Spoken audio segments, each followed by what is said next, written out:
and now I love Five Nights at Freddy's, and I made a video not that long ago talking about why I love the first Five Nights at Freddy's game, and I do recommend you go watch that video. But today I want to talk about the sequel that Scott made and released a few months after the first one, and that is Five Nights at Freddy's 2.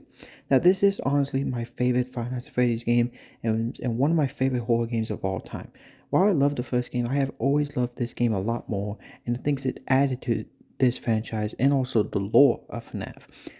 This was back in the time when Matt Pat was serious, that he seriously thought that the phone guy was the purple guy, which I am happy that theory was disproved by later games. I honestly don't think that was a good theory. We need to show phone guy more love. He was perfect and sadly was killed too soon in FNAF 1. But either way, I want to start with the graphics and how this game looks, which this game still looks great. The pizzeria, the animatronics, the lighting in your office, they all just look great and I love it. The first game also looked good, but this game just looks so much better. The gameplay is honestly the same as the first one, however there are some changes Scott made to the game which I love.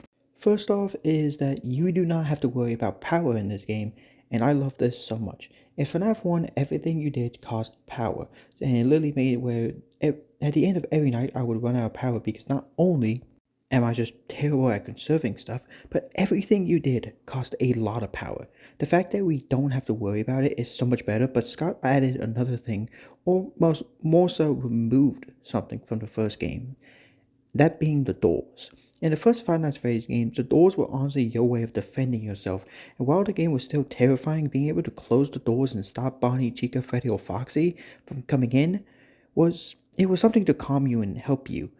However, the doors being gone and having an open office to the animatronics is even more terrifying, and I was even more on edge every time during this game. There are now 3 ways that they can get you, either by approaching from the front or entering the vents from the side, and anytime they get to your office, I have always been spooked, they've always scared me. And there's also a new animatronic called a puppet where you have to keep the music box in the prize corner going or it will jump out and jump scare you. And that's another thing about this game. There are more animatronics than just the 4 from the last game. In FNAF 2, we have the withered versions of Freddy, Bonnie, Chica, and Foxy, but we now have the toy versions of Freddy, Bonnie, and Chica, and we also have Mangled, Balloon Boy, the Puppet, and Golden Freddy. Even though this game added just a few more, this heightens the fear even more because trying to deal with all of them and keeping the music box going is hard, and you can easily be jump scared, especially in the later nights.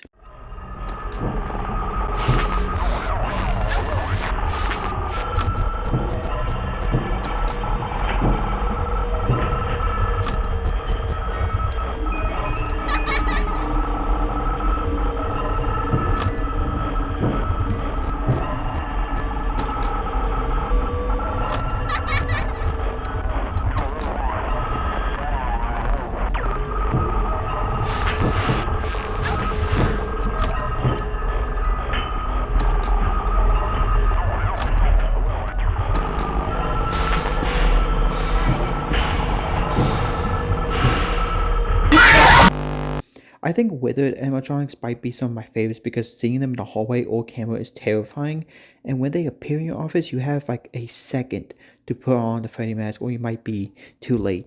Like literally too late just by a second and you would get jump scared sometimes, and I love this even though it can be frustrating. Now I mentioned this, so in FNAF 2 you do have something to protect yourself, and that is a Freddy head that you have to put on whenever an animatronic enters your office, and after a certain amount of time they will leave.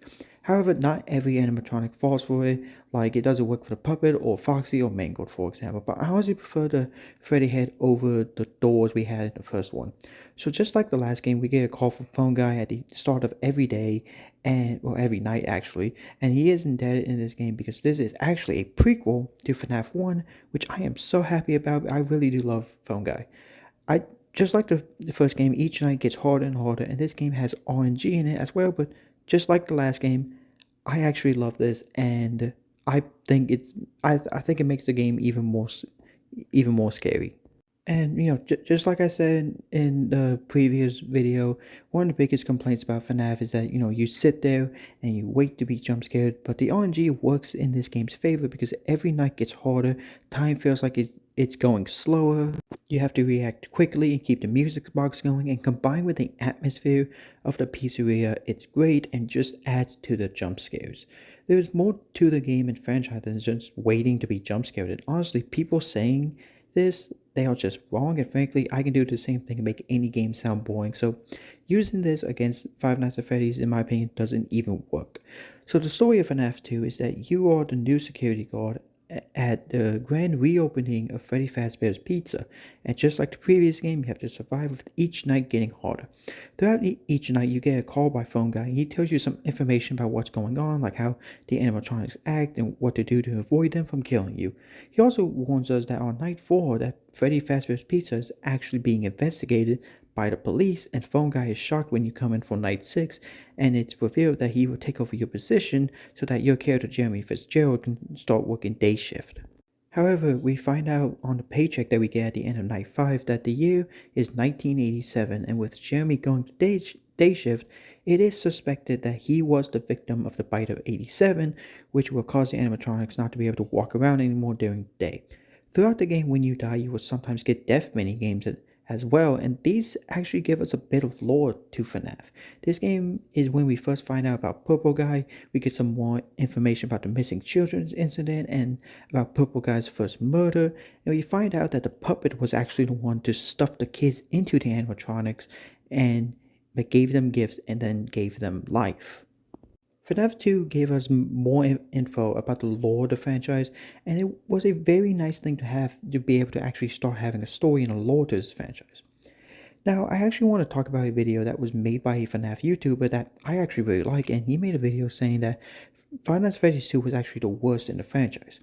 Now, I do love his videos, but this video I strongly disagreed with him on, and I really disliked this video because I really disagreed with him on all of his points. And I actually wanted to spend some time talking about them, explaining why he was wrong. And even though I'm a very small channel, I will speak my opinions, and I will tell him he is wrong, even if he won't listen to me. So one of the first things he talked about that I have a problem with is that he says that the gameplay isn't fun, since to him you just have to open your camera, wind the music box, then look at the events, shine your light in the middle, rinse and repeat. Now my problem with this is honestly the fact that in FNAF 1 you have the same strategy. Like, you would pull up your camera, look at Pirate's Cove to make sure Foxy wouldn't come out, and then look right, look left, make sure Bonnie and Chica weren't there. If they were, you close the doors, and then you lift them back up. So FNAF has already had this playstyle. However, you don't have to do that. Take a look at this clip of me doing night 4. I am winding the music box, but I'm also checking other cameras to know where the other animatronics are. Now, yes, I could just wind the music box and play that way, play the way he said, but I don't want to, and nothing stops me from looking at every camera with how fast the music box winds down. But that's the point of the later nights, that they get harder. The music box going down fast, it adds tension, it makes it more stressful while playing, especially when the animatronics enters your office and you see the alert signal about the music box while you're wearing the Freddy mask. Also, another thing I didn't like was he complained that there was only one way to deal with the animatronics in this game, and that's the Freddy mask. However, one, you have to shine your light on Foxy to stop him, and two, literally in FNAF 1, the only way to stop the animatronics was to close the doors, and while I do not want to get into the later Five Nights at Freddy's games, because I do want to make their own separate videos about those games, but literally every Five Nights at Freddy's games you could complain about this, and in my opinion, it just doesn't work. Also, he complained that the new animatronics, especially the toy animatronics, they aren't scary. Now, I respect his opinion on thinking they aren't scary and not liking them, because, what's scary to me is not scary to him. But I personally love them. And honestly, to me, what makes these animatronics scary is honestly, they don't look like creatures or demons or nightmares like how FNAF 4 made the animatronics look, or how the weather animatronics look. And while I love these designs, and we'll get more into that in my video about FNAF 4 and why I love how they look in that game, I personally love animatronics looking kind of like normal animatronics that you would see at a actual pizza place for kids. And yeah, I could totally believe that toy animatronics would not only be there, but I personally think they are scary and unsettling. Whether it be Toy Bonnie or Chica or Freddy, like, they are all terrifying. And honestly, anytime that animatronics showed up in my office, I got spooked and I was scared by every jump scare. Something that honestly wasn't really the case with FNAF 1. Now, don't get me wrong, FNAF 1 is scary, and I think it is a great game. However, FNAF 2 is so much more terrifying, and a big part of that are the animatronics. And, he also complained about the jump scares not being as good, and frankly, I couldn't really care less about that. I personally think the jump scares are good. They are quick, loud, unexpected, and they scared me every time, unlike FNAF 1, so I don't really care about them, but I also don't agree with what he said. The last thing I want to talk about is that he said that FNAF 2 basically fakes difficulty because of the gameplay rather than actually being hard, and I strongly disagree with this. FNAF 2 is a lot harder than the first FNAF, and frankly, I'm going to say than any of the other Five Nights at Freddy's games, mainly because of having more animatronics and more things to focus on, and I love that. I have died so many times on night 4, 5, and 6, and I love that because when I finally won, I was so happy. Here's me beating night 4, and after all the times I died, finally beating it made me so happy, and the same was for night 5 and night 6.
Now, I can understand him not liking the RNG of the game because while I do personally love it, and while I do love that Five Nights at Freddy's 2 and really every Five Nights at Freddy's game has it, I know RNG is very disliked by many people. However, to me, that makes the game more fun and challenging, and saying that it doesn't is just wrong, especially when it comes to the weather animatronics, because just how little time you have to actually put on the Freddy mask, and if you are just a second too slow, they kill you.